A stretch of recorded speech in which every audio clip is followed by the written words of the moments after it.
আসসালামু আলাইকুম, welcome back to my channel Sara cooking studio. আজকে আমি আপনাদের করে দেখাবো ব্রয়লার মুরগি ভুনা। আমি ঘরোয়াভাবে ব্রয়লার মুরগি যেভাবে ভুনা করে থাকি, আজকে আপনাদের সঙ্গে সেই রেসিপিটাই শেয়ার করব।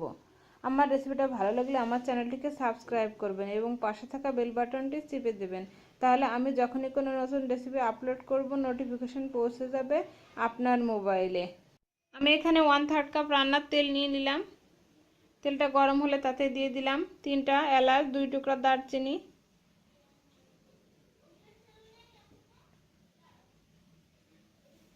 দিয়ে দিব 1/3 কাপ পেঁয়াজ কুচি। পেঁয়াজটাকে হালকা করে একটু ভেজে নিব রংটা চেঞ্জ হওয়া পর্যন্ত।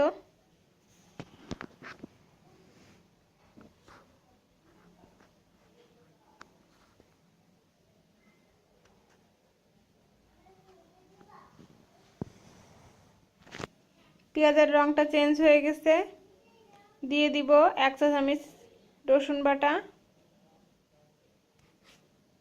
1 চা চামচ আদা বাটা, 1 চা চামচ পেঁয়াজ বাটা, 1 চা চামচ জিরা বাটা। এখন মশলাগুলোকে খুব ভালো করে একত্রে মিশিয়ে নিব।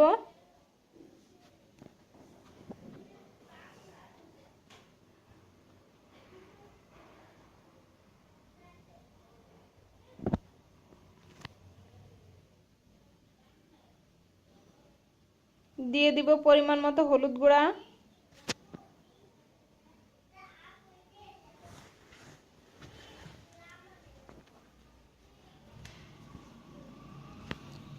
পরিমাণ মতো লাল মরিচের গুঁড়া। আপনারা আপনাদের স্বাদ অনুযায়ী মরিচের গুঁড়াটা অ্যাডজাস্ট করে নেবেন। দিয়ে দিব পরিমাণ মতো লবণ। এখন মশলাগুলোকে খুব ভালো করে কষিয়ে নিব।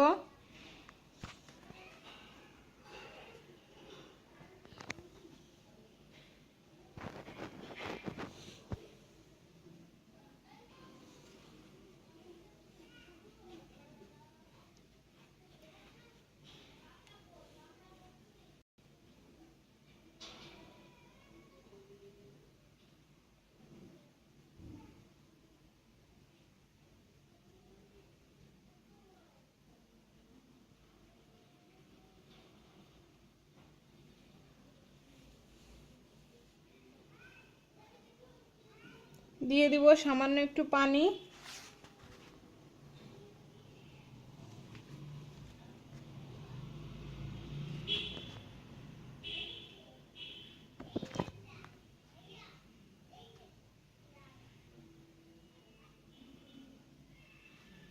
আমার মশলাটা ভালো করে কষানো হয়ে গেলে এখন আমি দিয়ে দিলাম 300 গ্রাম চিকেন।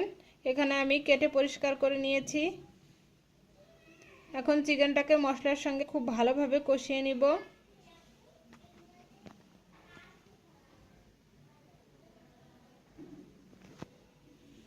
আমার চিকেনটা কষানো হয়ে গেছে। এখন একটা আলু আমি এখানে কিউব কিউব করে কেটে নিয়েছি, আলুটা দিয়ে দিলাম।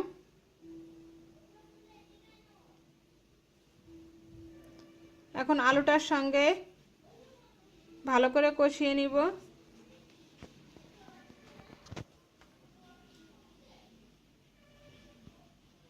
চিকেনটা খুব ভালোভাবে কষানো হয়ে গেছে।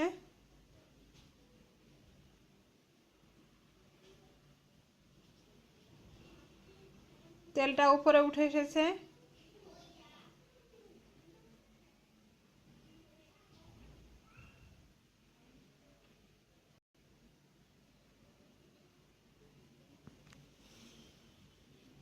দিয়ে দিব সামান্য পরিমাণে পানি।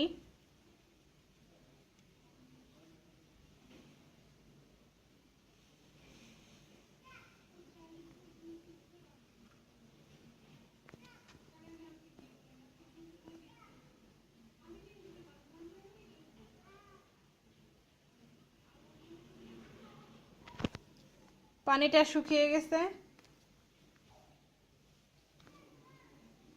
এখন ভালোভাবে নাড়াচাড়া করে দিচ্ছি। ভালোভাবে নেড়ে আর একটু কষিয়ে নিলাম। আলুটা সিদ্ধ হয়ে গেছে।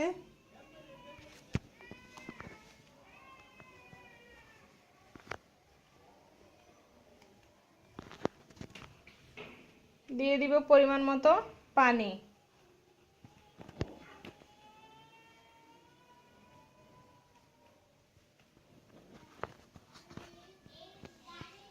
দিয়ে দিলাম সামান্য পরিমাণে গরম মশলা গুঁড়া।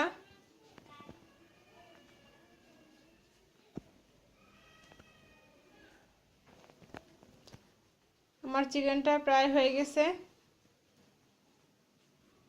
এখন এটাকে আমি নামিয়ে নিব।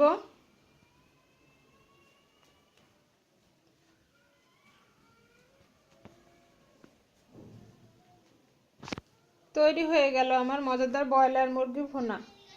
আমার রেসিপিটা ভালো লাগলে লাইক দিয়ে আমাকে উৎসাহিত করবেন, ফ্রেন্ড অ্যান্ড ফ্যামিলির সঙ্গে শেয়ার করবেন। আজকের মতো এ পর্যন্ত, আল্লাহ হাফেজ।